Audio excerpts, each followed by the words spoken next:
하나님 말씀 나누겠습니다. 느헤미야 3장 시작. 그때 대제사장 엘리야십이 그의 형제 제사장들과 함께 일어나 양문을 건축하여 성별하고 문짝을 달고 또 성벽을 건축하여 한메야 망대로부터 하나넬 망대까지 성별하였고 그 다음은 여리고 사람들이 건축하였고 그 다음은 이므리 아들 삭굴이 건축하였으며 어머는 하스나의 자손들이 건축하여 그 돌벌을 얹고 문짝을 달고 자물쇠와 빗장을 갖추었고 그 다음은 하코스의 손자 우리아의 아들 무네롯이 증수하였고 그 다음은 무세사벨의 손자 베갈리아의 아들 무슬람이 증수하였고 그 다음은 비아나의 아들 사독이 증수하였고 그 다음은 드구아 사람들이 증수하였으나 그 귀족들은 그들의 주인들의 공사를 분담하지 아니하였으니 예문은 바세의 아들 요야다와 부소드야의 아들 무슬람이 증수하여 그 들보를 얹고 문짝을 달고 자물쇠와 빗장을 갖추었고 그 다음은 기브온 사람 물라야와 메로노트 사람 야돈이 강서쪽 총독의 관할에 속한 기브온 사람들 및 미스바 사람들과 더불어 증수하였고 그 다음은 금장색 할야의 아들 우시아엘 등이 증수하였고 그 다음은 향품 장사 하나냐 등이 증수하되 그들이 예루살렘의 넓은 성벽까지 증수까지 하였고 그 다음은 예루살렘 지방의 절반을 다스리는 후리 아들 르비야가 증수하였고 그 다음은 하루마베 아들 여디야가 자기 집과 마주 대한 것을 증수하였고 그 다음은 하삼니아의 아들 하투스가 증수하였고 하림의 아들 말가야와 바핫모함의 아들 핫수비 한 부분과 화독망대를 증수했고 그 다음은 예루살렘 지방 절반을 다스리는 할로예스의 아들 살룸과 그의 딸들이 증수하였고 골짜기 문은 한온과 산호아의 주민이 증수하여 문을 세우며 문짝을 달고 자물쇠와 빗장을 갖추고 또 분문까지 성벽 1000규빗을 증수하였고 분문은 벤학게렘 지방을 다스리는 레갑의 아들 말기야가 증수하여 문을 세우며 문짝을 달고 자물쇠와 빗장을 갖추고 샘문은 미스바 지방을 다스리는 골호세의 아들 살룬이 증수하여 문을 세우고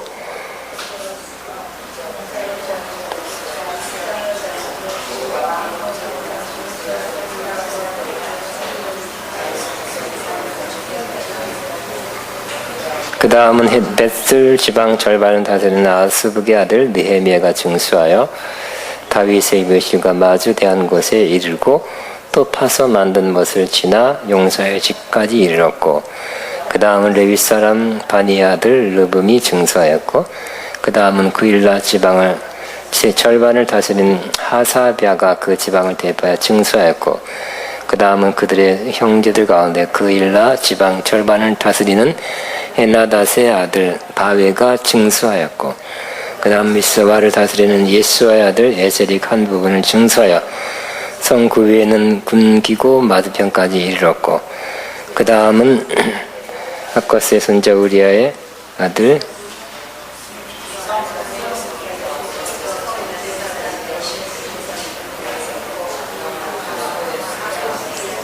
우리아의 아들 무레롯이 한 부분을 증수하여 엘리야십의 집 문에서부터 엘리야십의 집 모퉁이에 이르렀고 그 다음 평지에 사는 제사장들이 증수하였고 그 다음은 베냐민과 핫술이 자기 집 맞은편 부분을 증수하였고 그 다음은 아니냐의 손자 미야세의 아들 아사랴가 자기 집에서 가까운 부분을 증수하였고 그 다음은 헨나닷의 아들 빈누이가 한 부분을 증수하되 아사랴의 집으로부터 성 구비를 지나 성 모퉁이에 이르렀고 우세의 아들 발랄은 성 구비 맞은편과 왕의 윗궁에서 내민 망대 맞은편 곧 시위청에서 가까운 부분을 증수하였고 그 다음은 바로스의 아들 부디야가 증수하였고 그때 느헤미님 사람은 오벨에 거주하여 동쪽 수문과 마주대한 곳에서부터 네미 망대까지 이르렀느니라.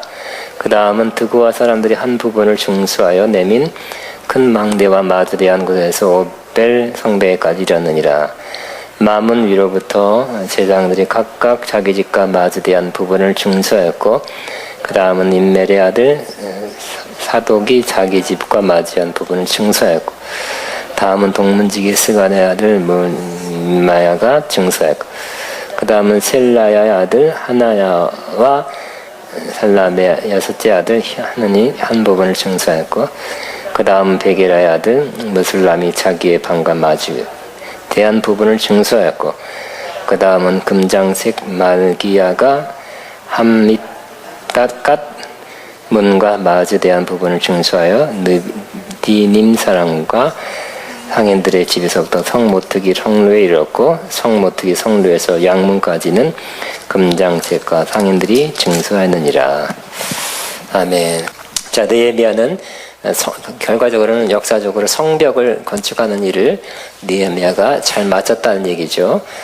그 전에 우리 에스라에서는 에스라에서는 뭘 봤습니까? 이스라엘이 범죄함으로 우상 숭배함으로 율법에서 벗어났기 때문에 하나님이 징계해서 바벨론으로 끌려갔죠. 끌고 갔을 때 하나님은 70년 동안 거기 있게 했습니다. 하나님의 큰 징계입니다. 근데 하나님은 징계할 뿐만 아니라 자비와 은혜를 베푸는 하나님이기 때문에 회복을 주시는 하나님이죠. 오전에도 우리가 오후의 타임에도 회복의 하나님에 대해서 말씀 나눴죠. 다시 한번 선포합니다. 나의 하나님은 회복의 하나님입니다. 근데 오늘은 우리의 하나님은 회복의 하나님입니다. 아시죠? 우리의 하나님은 회복의 하나님입니다. 그래서 예루살렘이 다 무너지고 또 성벽 무너지고 파괴되고 많은 사람이 죽고 그 나머지 끌고 갔어요. 일부가 남았습니다. 그때 하나님은 또 긍휼과 자비한 마음으로 예언자를 하여금 회복에 대해서 예언하게 하고, 때가 참에 70년 되니까 다시 돌아오게 하셨습니다. 그래서 1차 기한, 누가 중심에 됐습니까? 스룹바벨, 정치 지도자입니다. 스룹바벨 중심으로 가장 많은 사람이 돌아와서 뭘 했어요? 돌아와서 하는 일이 바로 성전을 건축하는 일이었죠. 이스라엘은 성전 중심의 신앙생활입니다. 그래서 성전 중심의 신앙생활을 그러니까 결국은 하나님 중심, 이 구약에서는 하나님 중심이 어떤 것으로 나타나요? 성전 중심으로 나타나죠. 성전에서 제사 드리고 성전에서 예배하니까 성전을 바라보면 하나님 바라보는 것 같이 그렇게 얘기했던. 그러나 그들이 성전 중심에서 우상 섬기고 우상 산당을 찾아가고 우상 신전을 세우고 하니까 멀어졌어요. 그래서 그들이 철저히 징계를 받고 나서 깨달아서 하나님의 성전을 짓는 것을 가장 우선적으로, 최우선적으로 그들이 하게 된 그런 일이 된 것입니다. 네, 그 일을 위해서 하나님이 역사하니까 그 당시 지도자, 그 일대를 지배했던 그 지배자 바벨론 고레스 이방왕입니다. 고레스의 마음을 감동시키고 기름 부어서 다 돌아가게 하고 성전 기물을 다 가져가라. 그리고 필요한 것도 물자도 다 공급해줘라 하는 명령을 내려서, 근데 이 명령은 사실은 이스라엘만 한 건 아니더라고요. 그러니까 다른 나라도 그렇게 해줬어요. 하나님이 그 마음. 분명히 성경에는 이사야 45장에는 나의 종 고레스에게 내가 기름 부어 한 편을 보면 하나님이 기름 부어서 그런 정치적인 조치를 취하게 한 것으로 이렇게 나타나 있습니다. 그래서 하나님은 믿는 자뿐만 아니라 믿지 않는 자에게도 이렇게 기름을 부어서 하나님의 일을 하게 하시는 하나님이시라는 겁니다. 하나님의 뜻은 어떻게 이루어요? 기름 부어 하는 것입니다. 그죠? 하나님의 뜻을 이루기 원하죠. 제일 중요한 건 하나님의 뜻이에요. 그러니까 여러분 기름 부음보다 더 앞선 것이 하나님의 뜻이에요.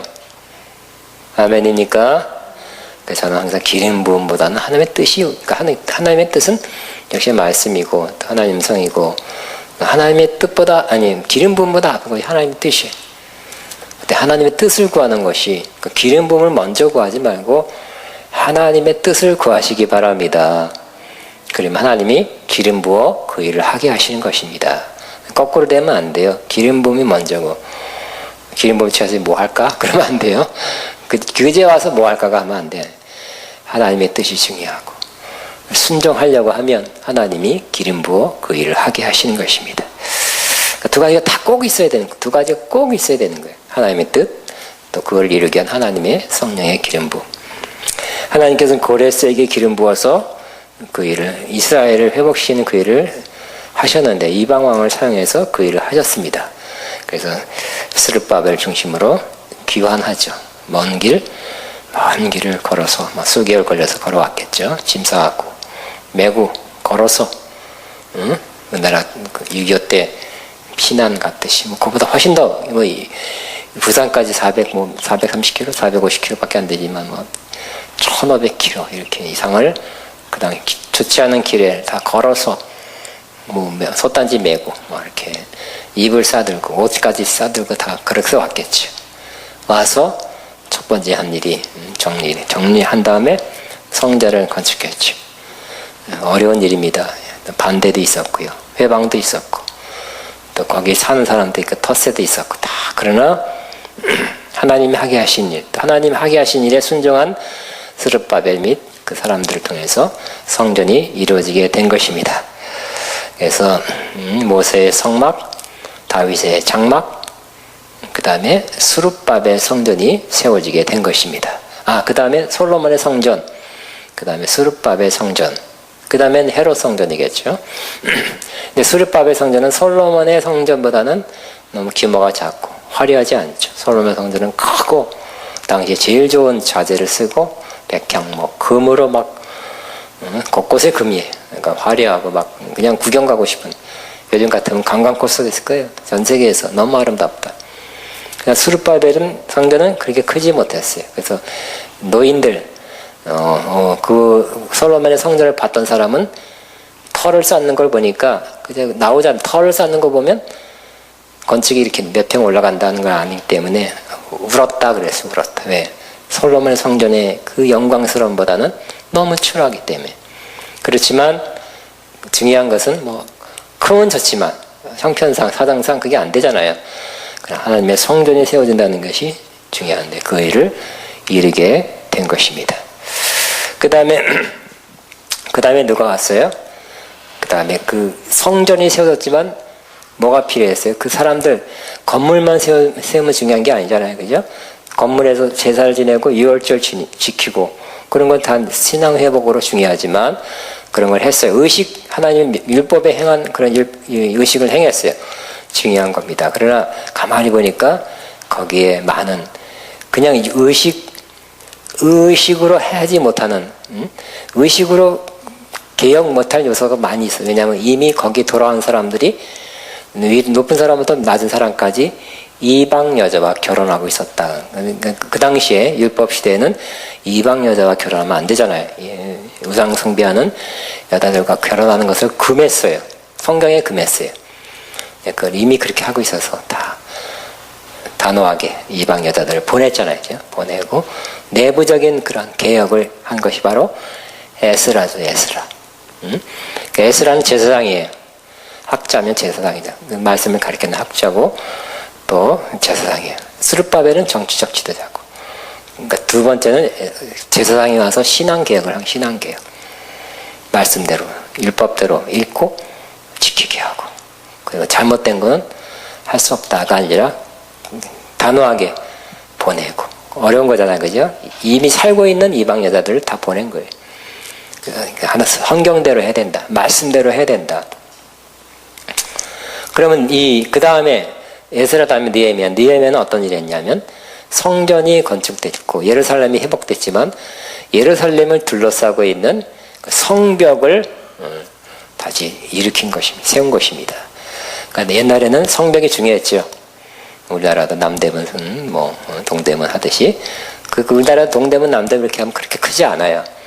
예루살렘 큰 지방이 아니라 어쨌든 460, 650 이렇게 그 정도의 그런 성벽. 그리고 성벽이 있어야 외부의 침입, 빈번한 그런 외부의 침입을 막을 수 있기 때문에 절대적으로 성벽은 필요하고요. 성벽 안에 있으면 안전하고, 또 몇 배, 4배 이상을 공격해야 성벽을 무너뜨린다고 하니까 성벽은 자기 방어를 위해서, 보호를 위해서 절대적으로 필요한데, 아무리 성전이 서졌어도 성벽이었으면 무너지게 되죠. 공격받게 되죠. 다른 나라가 혹은 도적대들이 와서 낮에 오고 밤에 오고 해서 위험한 것입니다. 성벽 건축하는 일이 바로 느헤미예요.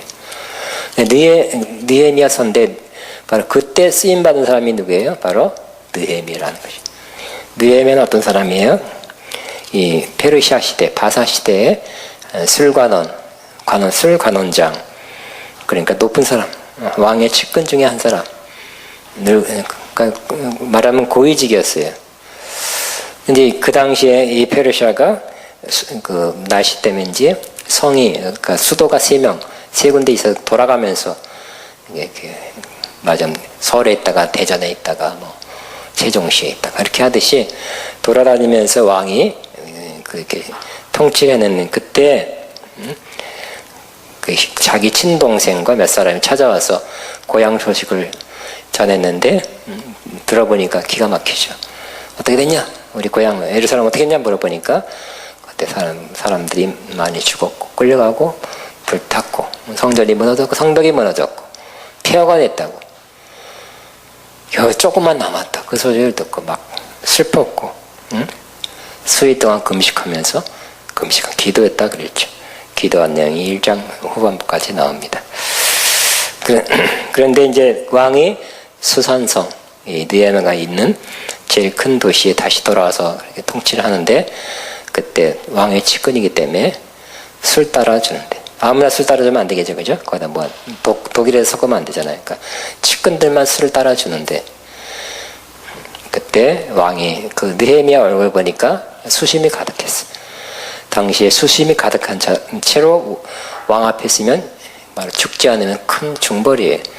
그러나 그 슬픔을 숨길 수가 없었던 것입니다. 그걸 알고 있었지만 그만큼 그 예루살렘이 무너졌고 성전이 파괴됐고 많은 사람이 끌려갖고 죽었다는 소식에 그 동족에 대한 사랑, 또 하나님의 성전에 대한 사랑이 크다는 것이 나타나죠.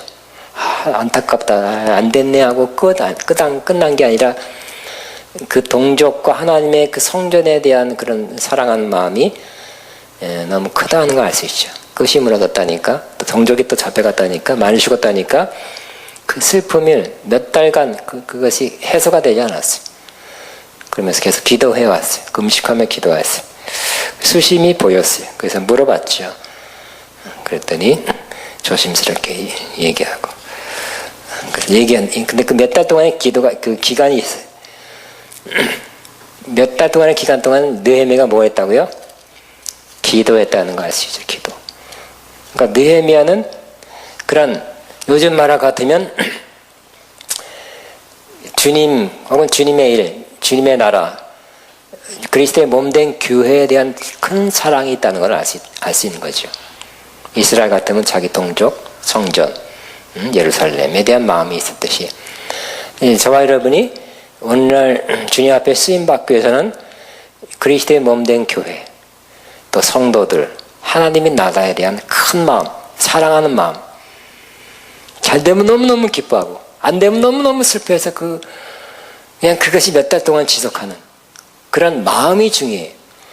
모든 것이 마음이 중요하죠. 여러분, 그러니까 느헤미야는 그 당시 제일 큰 나라라고 할 수 있는 이 큰 나라의 중요한 사람이에요. 자기는 이제 지위도 있고 돈도 있고 다 있어요. 왕이 신뢰하잖아요.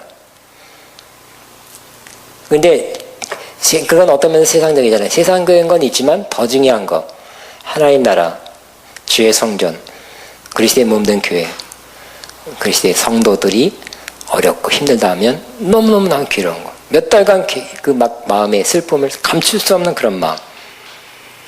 여러분도 그 마음 있기를 바랍니다. 저도 마찬가지로 크리스찬, 우리 교회는 아니래도 크리스찬이 정치나 스포츠나 연예계에서 크리스찬이 나오면 이 사람 잘 됐으면 좋겠고, 떴으면 좋겠고, 선한 영향력 발휘했으면 좋겠고, 좋은 국회의원들이 크리스찬이라면 정치 잘하고 선하게 잘했으면 좋겠다 하던 크리스찬이라면 더 마음을 쓰게 되고 잘 됐다면 기뻐하고 그러죠. 그러니까 크리스찬이 욕먹을 때 있잖아요. 크리스찬들은 뭘 잘못하면 세상에서 막 비난 엄청 바가지를 몇 배를 더 받잖아요. 그럼 또 같이 또 힘들어하고 아파하고. 여러분도 그렇죠. 주의 몸된 교회를 향하는 마음, 성도를 향하는 마음, 하나님 나라를 향한 마음이 큽니까? 큰 사람이 하나님의 일을 하게 되는 것입니다. 그 마음 때문에 하는 거죠. 나는 주의 사역을 열심히 해서 뭘 한다. 그런 마음이 적은 상태에서 별로 없는 상태에서 뭔가를 이룬다면 그것은 나의 비즈니스예요. 나의 비즈니스. 사역이 아니라 사업이에요. 이 마음을 가지고 여러분이 이 마음, 뜨거운 마음 가지고 하시기 바랍니다. 두 번째는 어떤 느헤미야가 이런 큰일을 할 수 있었던 것은 기도하는 사람이었다 그랬죠. 그래서 때로는 금식하면서 몇 달 동안 기도했어요. 그래서 충분히 기도하면 길이 열리게 되는 것입니다. 2장에는 길이 열리기 시작했잖아요. 그죠? 그래서 왕한테 가서 왕의 은총을 받게 된 거예요. 수심이 가득, 그 숨길 수 없는 수심 때문에 수심이 가득해도 왕이 기분 나빠하거나 예절을 어겼다?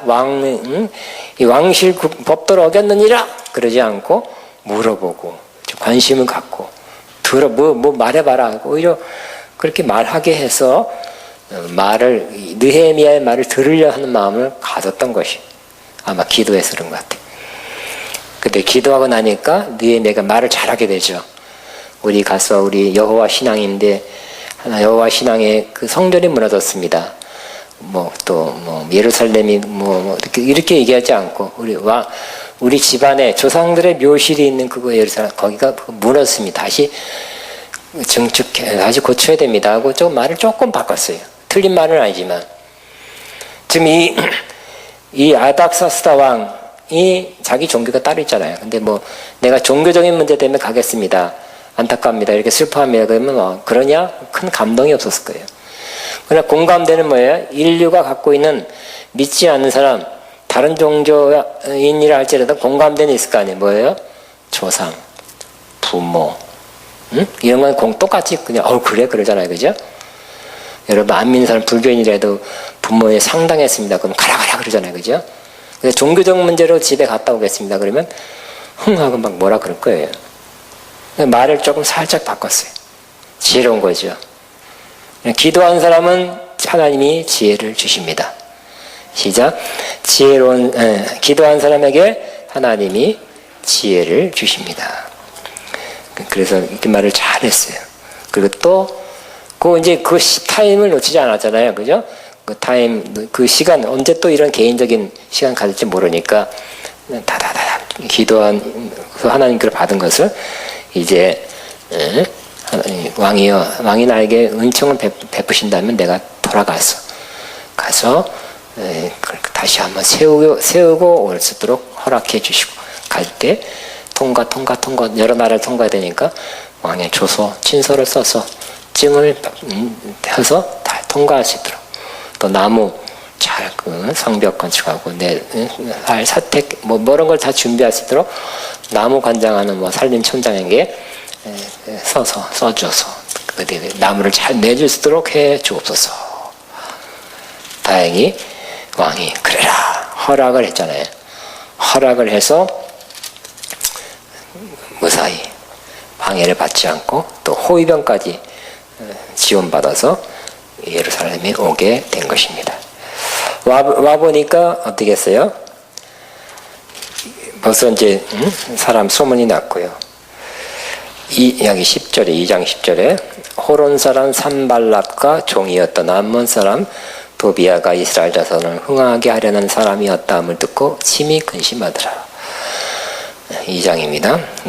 근데 그 소문이 났죠. 결국 이 느헤미야가 뭐 하려고 왔다고요? 이스라엘 자손을 흥하게 하려고 온 것이. 그 소식을 듣고 막 다 기뻐한 것이 아니라 마음에 찜찜하고 뭔가 불편하고 근심한 사람이 있었다는 거예요. 그러니까 우리가 하나님의 일, 또 영적인 일을 하면 육적인 사람, 자기 계산, 자기 이익을 생각해서 그 이익과 맞지 않는 사람은 근심하고 이렇게 좀 불편하고 어떻게 어떤 면에서 좀 이렇게 방해하고 그걸 일어나지 않았으면 좋겠다고 실질적으로 방해를 하는 사람이 생기게 되는 것입니다. 그러나 중요한 것은 방해, 해방이 있음에도 불구하고 그것을 뚫고 이기며 다 성취하게 되는 것입니다. 성취하게 되시기 바랍니다. 그러니까 방해나 장애나 그 해방이 없이 뭘 이룬 사람은 없어요. 이겨내야 되는 것입니다. 근데 이때 느헤미야는 어떻게 했다고요? 그런 방해를 딱 보니까 사람들이 막 나왔는데 그래도 중앙에 있는 고관 중에 한 사람이 왔으니까 거기는 지방 나와께서 환영한다고 나와서 인사도 하고 악수도 했을 텐데 딱 느꼈어요. 이 사람이 지금 마음이 불편하고 내가 오는 것을 꺼려하고 환영하지 않는다는 걸 직감하게 됐죠. 기도하는 사람은 알죠. 뭐 100%는 아니라 상당히 분별을 할 수 있어요. 이 사람이 나를 반대하는지 찬성하는지 도와주려고 하는지 겉으로는 속으로는 뭔가 좀 회방하려는지 알게 될 것입니다. 그러나 일단은 묻어두고 통과. 그래서 이제 이 상황이 어떤가 직접 시찰을 해봐야 되겠죠. 근데 시찰할 때 사람한테 시찰하겠습니다 하지 않고 밤에 몇 사람만 데리고 조용히 한 바퀴 싹 돌고 상황을 예루살렘 상황, 성벽 상황, 성전 무너진 상황을 다 돌아보고 왔죠. 그러니까 지금 예레미야가 하려는 일을 처음에는 말 안 했다는 것이죠. 우리는 말해야 될 때 하고 하지 말아야 할 때 안 해야 되는 것입니다. 말했으면 어떨까요? 처음부터 말했으면 또 낮에부터 말 좋아 공성성성성 아직 여러분 수군대지 말고 비판적인 말 하지 말라도 계속 하는 사람 뭐 내가 10년 동안 해나 계속 본인들끼리 얘기할 때 부정적인 얘기를 하나 봐요. 들려 또 힘들어요. 그런 습관을 사는 부정적 무슨 일이 있으면 그걸 부정적으로 보고 부정적으로 얘기하는 사람은 근절이 안 되나 봐요. 없어지지 않나 봐요. 그러니까 그럴 가능성이 있기 때문에 느헤미야는 일단은 얘기 안 했죠. 시찰하고 나서 말해야 될 때 그 상황 그때 사람들 모아놓고 그 일을 말하고 협력을 구하는 그런 일을 하게 됩니다. 자 17절에 그 얘기죠. 그에 그들에게 이르기를 우리가 당한 공경을 너희도 보고 있는 바라. 예루살렘이 황폐하고 성문이 불탔으니 자 예루살렘 성을 건축하여 다시 수치를 당하지 말자.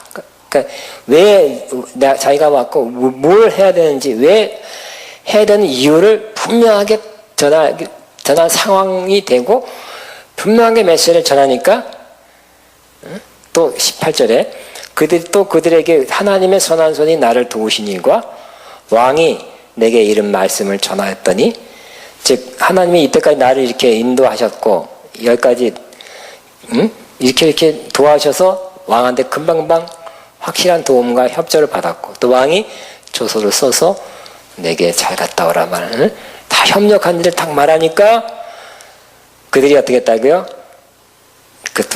그 느헤미야 말을 듣는 사람의 일어나 건축하자. 그래서 자원하는 마음, 자발적인 마음이 생기게 된 것입니다. 그러니까 느헤미야를 통해서 우리는 제일 우리가 배울 수 있는 것이 크리스천 리더십입니다. 기독교 어떤 일을 할 때 우리는 혼자 할 수 없죠. 분명히 무슨 일이든 혼자 할 수 없어요. 같이 해야 돼요. 혼자 할 수 있는 일이 뭘까요? 별로 없어요. 같이 일을 할 때 중요한 것은 같이 일하는 사람을 우러나온 마음을 하게 하는 것. 진심으로 동참하게 하는 것. 그러니까 이 느헤미야는 말 안 할 때 말 안 하고 말해야 될 때가 오니까 아주 분명하게 해야 될 이유를 말하는 거죠. 그거 갖다가 쉬운 말로 어려운 말로 쉬운 말인지 커뮤니케이션이죠. 자기 그 마음에 있는 거, 그 사명, 우리가 뭘 해야 되는지를 분명하게 딱 전하니까 어떻게 했다고요? 사람들이 우리가 일어나 건축하자. 우러난 마음을 가지게 됐다는 거예요. 사람들로 하여금 이렇게 만드는 거, 우러난 마음을 가지게 하는 것이 지도자입니다. 억지로 하라 그러니까 하고 할 수 없이 합니다. 그건 아니에요. 그죠? 응? 목사님이 시키니까 합니다. 이러면 안 돼. 응? 조장님이, 셀장님이 하게 하니까, 뭐 전사님이 하니까 합니다. 억지로 하는 것이 아니라 자발적으로 하게 하는 것이 좋은 지도자입니다. 우러는 마음이 생기게 하는 거. 그래서 그들이 하는 말이 일어나 건축하자 그랬어요. 하고 모두 힘을 내어 이 선한 일을 하려 하매. 그래서 모두 힘을 내었다 그랬어요. 힘을 내야 되는 것입니다. 그냥 열심히는 누구나 해라 그런 게 아니라 모두 힘을 내야 돼요. 여러분도 아가페르에서 모두 힘을 내고 있죠? 마찬가지로 힘을 내서 이 선한 일을 하려 하며, 이 선한 일, 그러니까 성벽을 건축한 일을 어떻게 평가하고 있다고요? 선한 일이라고. 그러니까 우리가 하는 일이 선한 일이고 하나님 기뻐하는 일이고 마땅히 해야 될 일이고 이런 분명한 자의식을 갖고 있어야 돼. 그걸 또 줘야 돼, 지도자는. 그러니까 일어나게 됐잖아요. 그런데 19장에 보니까 아까 반대한 사람이 있죠. 호론 사람 산발랏이 지도자 중에 하나예요. 종되었던 암몬 사람 도비아와 아라비아 사람 게셈이 이 말을 듣고 삐딱한 반대자가 나타난 거죠. 이제 말이 더 세집니다. 아까는 마음에 근심하게 됐다, 불편한 마음 가졌지만 지금은 이제 말로 방해하기 시작합니다. 하는 말이 이 말을 듣고 19절 우리를 업신여기고 우리를 비웃어 이르되 너희가 하는 일이 무엇이냐? 너희가 왕을 배반하고자 하느냐? 그랬어요. 그러니까 그 업신여긴다. 또 비웃다. 그러니까 항상 비난하는 사람은 하나님의 일을 방해하는 사람이 비웃고 업신여기는 거예요. 뭘 하겠다고 그러냐? 지네들 집까지 것들이 뭘 하느냐? 그게 뭘 하나님의 일이냐? 뭐 이렇게 비웃고 또 업신여기는 거예요. 그리고 말이 아주 세요. 아주 강해. 비판하는 사람, 수근수근하는 사람들은 말이 너무 세. 오바야, 오바, 한참 오바. 아주 심각하게 나쁘게 얘기하는 거. 어떻게 얘기한다고요? 너희가 왕을 배반하고자 하느냐? 지금 성벽을 쌓으면 다시는 그 속에 싹 들어가서 옛날엔 좀 그런 사람이 꽤 있었지만 거기서 반역, 거기서 이제 성벽이 튼튼하게 지어졌기 때문에 그 싹 들어가서 반역할 수도 있죠. 그런 일이 있었어요. 너네들이 그런 일 하려고 하는 거 아니냐고 아주 세게, 아주 나쁘게. 그거 아니잖아요. 그죠? 이스라엘을 다시 세우는 거고, 그 이스라엘을 보호하려는 거고, 성전을 보호하려는 건데, 반역하는 거라. 그러니까 말로 이렇게 아주 심각한 말. 심각한 비판을 하는 거예요. 그런데,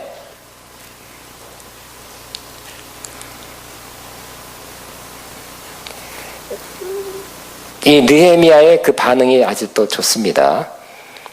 20절 내가 그들에게 대답하여 이르되 하늘의 하나님이 우리를 형통하게 하시리니. 그 비웃고 또 비난하는 것에 대해서, 업신여김에 대해서 아주 심각한 비난을 하는 것에 대해서 어떻게 했다고요? 하늘의 하나님이 우리를 형통하게 하시리니. 응? 그러니까 안 될 거다, 반역하는 거다. 반역하면 죽잖아요. 그죠? 그렇지만 어떻게 한다고요? 긍정을 선포하는 거예요. 믿음을 선포하는 거 뭐라고요? 하늘의 하나님이 우리를 형통하게 하시리니. 형통은 된다는 거예요. 일이 잘 되게 한다는 거예요. 응? 따라합니다. 하늘의 하나님이 우리를 형통하게 하시리니. 하늘의 하나님이 아가페를 형통하게 하리니. 하늘의 하나님 우리 가정을 형통하게 하시리니. 그럼 이 부정적인 말을 하고 부정적인 표정을 하는 사람에 대해서 우리는 항상 긍정의 말을 선포해야 돼요. 응? 긍정의 말을 선포해. 이게 또 하나님의 뜻이었고, 하나님의 뜻은 계속 선포해야 돼. 그냥 갖고만 있으면 안 돼. 선포해야 돼. 하늘의 하나님이 우리를 형통하게 하십니다. 다시 한번 하늘의 하나님 우리를 형통하게 하십니다. 하늘의 하나님 아가페를 형통하게 하십니다. 하늘의 하나님 우리 가정을 형통하게 하세요. 네, 이렇게 선포해야 돼요. 그리고 그의 종들은 우리가 일어나 건축하려니와. 건축하는 게 목적이었죠. 근데 어떻게 된다고 믿고 선포해야 돼. 그의 종들은 우리가 일어나 건축하려니와. 시작. 그의 종들은 우리가 일어나 건축하려. 하나님이 약속한 것은 자꾸 선포를 해야 돼. 하나님이 약속한 것을 선포하시기 바랍니다.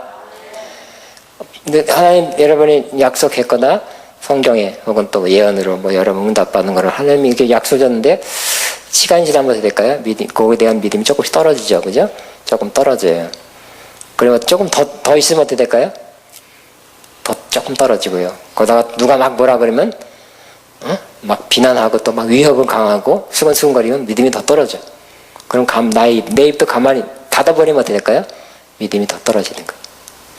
그럴 때 우리는 하나님이 주신 약속을, 하나님이 주신 말씀을 선포해야 돼요. 그래야 믿음을 올려야 돼요. 결국은 믿음 싸움이에요. 믿음이 떨어지면 안 이루어져요. 믿음이 이렇게 올라와야 믿음대로 되는 것입니다. 하나님이 건축한다고 시켰잖아요. 보냈잖아요. 처음엔 100% 가까이 믿고 출발했는데 지금 이렇게 시간도 지나가고 방해도 받고 나면 믿음이 조금 떨어질 때 또 아주 그 나쁜 것들이 방해한다고 막 그렇게 비웃고 막 모반하는 거 아니야, 반역하는 거 아니야. 그건 제일 옛날에 힘든 말이잖아요. 그럴 때 단호하게 하늘의 하나님 우리를 형통하게 하신다. 또 그의 종들은 우리가 일어나 건축하게 된다. 그렇게 선포하게 되길 바랍니다. 하나님께로부터 받은 약속을 선포하시기 바랍니다. 선포하면 자꾸 믿음이 또 올라가는 거예요. 받은 약속을 자꾸 선포하고 그걸 적어놨다면 적어놓은 거 보는 것만 해도 조금 올라가고요. 입으로 선포하면 더 올라가게 되는 것입니다. 따라합니다. 그의 종들인 우리가 일어나 건축하려니와.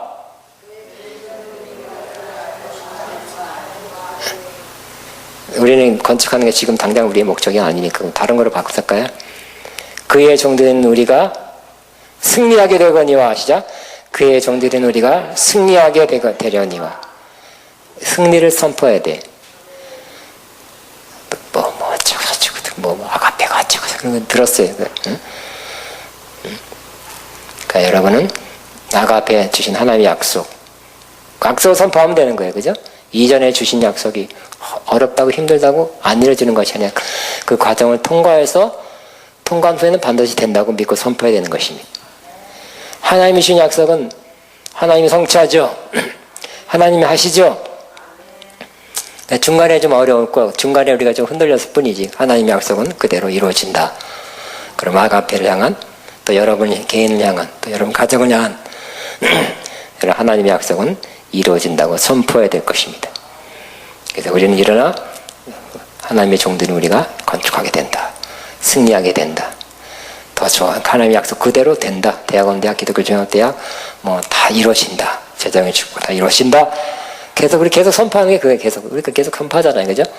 약속 받은 거니까 이루어진다고 믿는 믿음을 더 계속 갖기 위해서라도 하는 것입니다. 근데 이 반대한 사람 향해서 어떻게 했다고요? 오직 너에게는 예루살렘에서 아무 기업도 없고, 지금 예루살렘에서 한 거죠. 기업도 없고, 기업은 이제 물려받을 것, 권리도 없고, 기억되는 바도 없다.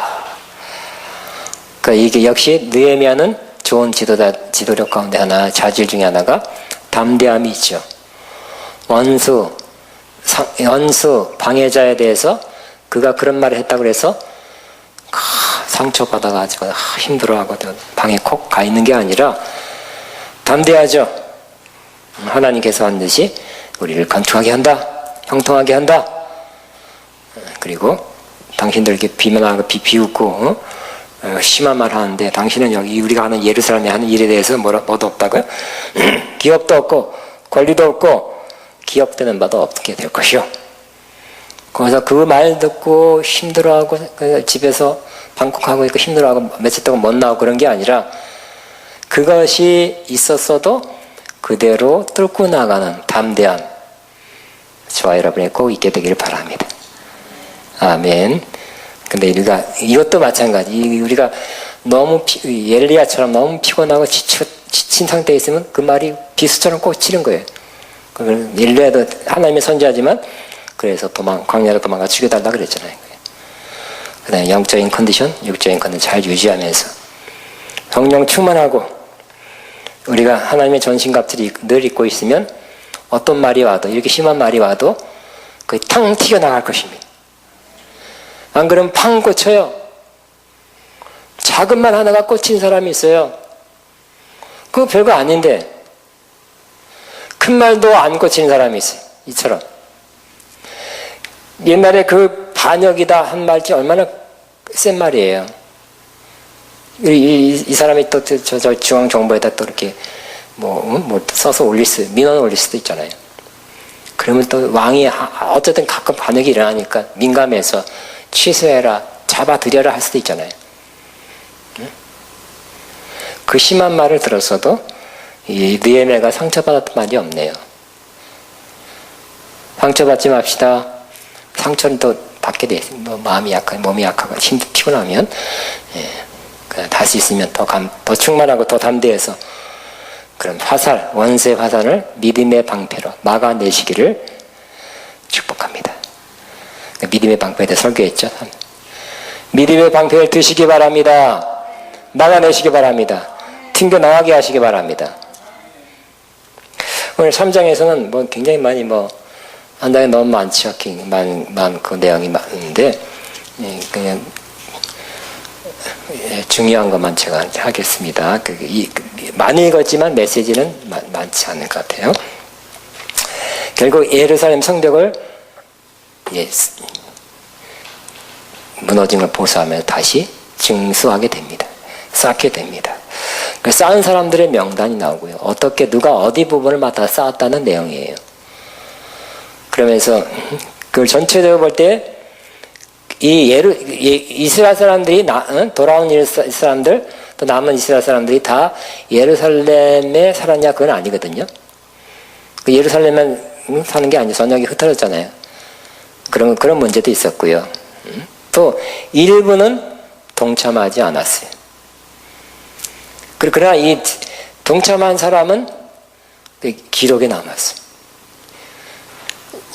즉 하나님의 일에 100% 동참했으면 좋겠지만 동참하는 사람이 있고 하지 않는 사람도 있다는 것도 우리가 알아둬야 돼. 그지만 우리는 동참하는 사람을 통해서 하나님의 일을 잘 해 나가시기를 바랍니다. 동참 안 하는 사람 때문에 저것들 때문에 힘들어도 왜 더 안 하냐 막 진을 빼지 말고 최대한 동참하게끔 권면하고 촉구를 하지만 안 하면 할 수 없는 거죠. 동참하는 사람을 통해서 그들과 함께 하나님의 일을 해나가게 해나가야 된다는 것을 우리는 여기서 배우게 됩니다.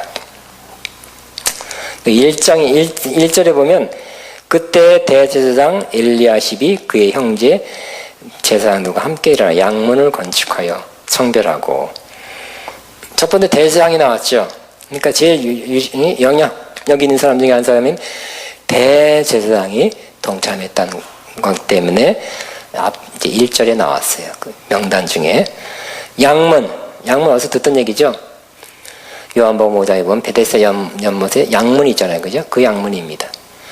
양문을 건축하여 성별하고 문짝을 달고 또 성벽을 건축하여 함메아 망대로부터 하나넬 망대까지 성별하고 그 다음은 여리고 사람들이 건축하였고 그 다음은 이므리 아들 삭굴이 건축하였습니다. 양문, 어문은 아마 휘시니까 역시 생선이네요. 어문이 있고 양문이 있고 하스니아의 자손들이 건축하여 그 들보를 얹고 문짝을 달고 자물쇠와 핏장을 갖추었고. 자, 이 느헤미야가 좋은 리더십이라 하는 것 중에 하나가 바로 아까 동참 안 한 사람도 있지만 한 사람을 최대한 모아서 하나님이 하게 하신 그 일을 합니다. 그런데 보니까 우리 열심히 합시다. 그럼 어떻게 될까요? 열심히 하지만 그 효과면에서 최선의 효과가 나올까요? 아닌 거예요. 그죠? 사람은 사람이거든요. 어떻게 하면 될까요? 할당을 맡겨주는 거예요. 당신은 여기서, 당신과 당신 가문은 여기서부터 여기까지 하세요. 당신은, 그 다음은, 역시 제일 좋은 것은 뭘까요? 그 집안 사람들, 그 지역 사람들이 모아서 그들이 어떤 부분을 맡겨주면 그 부분은 그들이 하는 거. 이게 최선의 효과 아닐까요? 그죠? 우리 열심히 합시다. 그러면 몇 사람이 열심히 하고 나머지는 그냥 열심히 하는 사람 때문에 뒤로 조금 한 발짝 물러날 수 있는 것입니다. 그러니까 역시 좋은 지도자는 있는 자원, 인적 자원이죠. 인적 자원을 가지고 최대한 효과를 내게 하는 사람이 좋은 지도자예요. 지난번에 예화를 한번 들었는데 우리 군대에 있을 때 최전방위 군대였는데 그 옛날 70년대 군대니까요. 70년대 말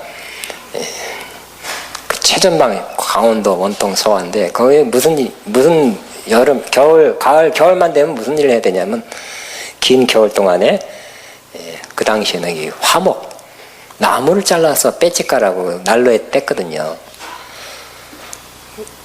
근데 그거 때 그때 70년대 말 80년대 초까지 했는데요. 벌써 그때만 해도 하도 많이 그 전쟁 끝나고부터 부대가 있었기 때문에 한 20, 30년 동안 다 잘라서 또 썼어요. 주변에 없는 거야, 나무가. 그러면 나무 한 대까지 어떤 2시간 가요. 2시간 가서 또 골짜기까지 내려가서 나무를 해가지고 잘라서 한 통씩 무거운 거 메고 또 올라와. 왜냐면 힘들죠. 그런 일을 했는데 어떻게 지금 그 지도자가 어떻게 지냈냐면 그냥 열심히 하자 그럼 네 하지만 실제로 열심히 안 하거든요. 그러니까 어떻게 했냐면 할당량을 주는 거야. 당신 하루에 6통 해와라. 그러면 열심히 하라 네 하지만 슬렁슬렁 하거든요. 하지만 6통 하고 나면 그냥 밑에 내려가서 잘라서 토막내서 위에까지 올라가는 거 6통 하라 그러면 열심히 하네. 열심히. 그리고 왜 빨리 끝내고 어차피 해야 되니까 빨리 끝내고 쉬자. 열심히 하는 거예요. 초인적인 힘으로 하는 거예요. 또 한 번 최전방에 뭐가 있냐면 진지를 구축하는데 그 시멘트하고 보로크라 그러나 그 뭐라죠? 그거를 날라야 되거든요. 근데 막 산길 조그만 길을 메고 가야 돼. 제가 지금 생각하면 진짜 그냥 메는 것도 힘든데 그걸 갖다가 산으로 막 몇 킬로를 가야 되는데 진짜 난 그다 죽는 줄 알았어. 얼마나 무거운 거를 갖다가 얼마나 힘든 거를 갖다가 시키는지. 근데 그때도 그러더라고요. 5번 갔다 오면 끝나는 거라. 그러니까 또 전부를 힘들다, 무겁다, 어렵다, 이거 어떻게 하냐 막 그러지만 또 5번이면 끝난다니까 초인적인 힘을 발휘해서 5번 다다다다 갔다 와서 빨리 그냥 끝나고 치더라고. 그것도 지혜죠.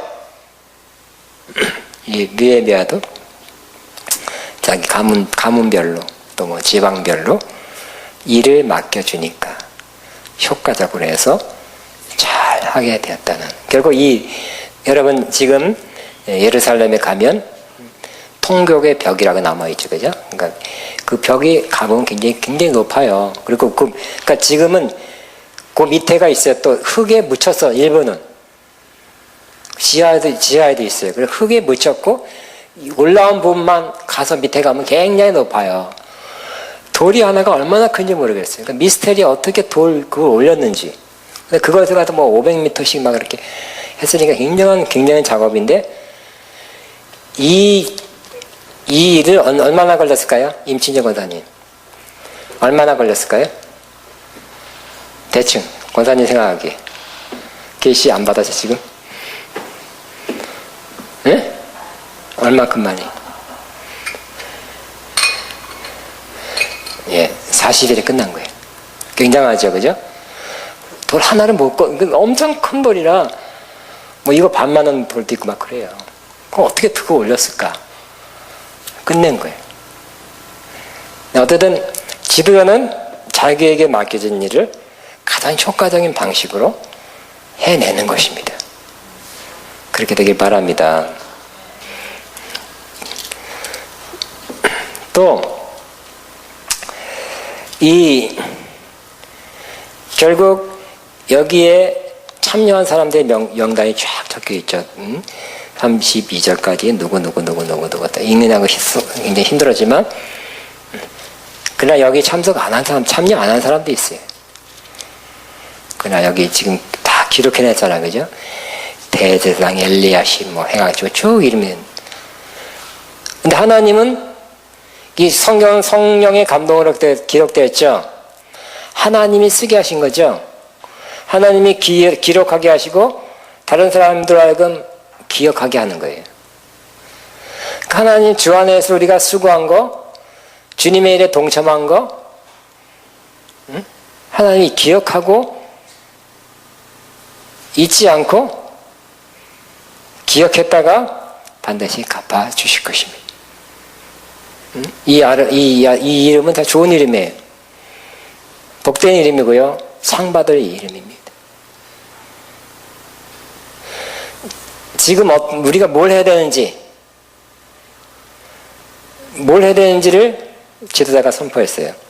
느헤미야 그럴 때 동참한 사람, 동참하는 사람이 있을 때 이런 동참한 사람은 이름이 남잖아요. 이렇게 하나님이 기억하잖아요. 하나님이 성령으로 쓰게 했잖아요. 이 사람이 복된 사람이에요. 그냥 동참 안 한 사람도 있다는 거. 근데 그걸 안 한 사람 때문에 낙심하지 말고 한 사람들 때문에 동참한 사람 때문에 감사하고 그 힘을 합쳐서 그 일을 하는 거. 이것이 참된 지도자입니다. 하나님 나라를 위해서, 뭐 그리스도의 몸된 교회를 위해서, 또 아가페를 위해서, 어쨌든 주님 위해서 몸으로, 마음으로, 물질로 여러 가지 봉사로 동참한 그 모든 아름다운 자치는 그 이름은, 그 행동은 다 기록돼서 남게 될 것이고 주님께서 말씀하십니다. 내 행한 대로 갚아주리라. 행한 대로 갚아주는, 또 고린도후서 5장 10절에 있죠. 우리가 다 그리스도의 심판대 앞에 드러나 각각 그 선악간에 몸으로 행한 것을 따라 받으려 한다 했을 때, 베마라는 시상대 앞에 설 때 주님한테 내가 이런 거 했습니다. 하나님께 다 이렇게 비춰보겠죠. 일생을, 임춘재 권사님의 일생을 쫙 비춰봐서 뭐 상 받은 게, 상 받을 만한 거리가 뭔가를 쫙 했을 때 여러 가지 관점에서 많은 상을 받을 거 있으면 많이 주게 될 것입니다. 별거 없으면 별거 작은 상을 받겠죠. 여러분이 큰 상을 받게 되기를 축복합니다. 우리 기도하겠습니다. 말씀 생각하면서 하나님이 하게 하시는데 쓰임받는 느헤미야, 기도하고 또 마음을 가지고 또 지혜를 가지고 또 담대함을 가지고 최선을 다해서 하나님의 일을 해내는 느헤미야, 우리도 우리에게 맡겨진 일을 앞으로 해내시기 바랍니다. 이루시기 바랍니다. 성취하시기 바랍니다. 큰 도움이, 이 말씀이 큰 도움이 됩니다. 우리 주여만 하고 기도합니다. 주여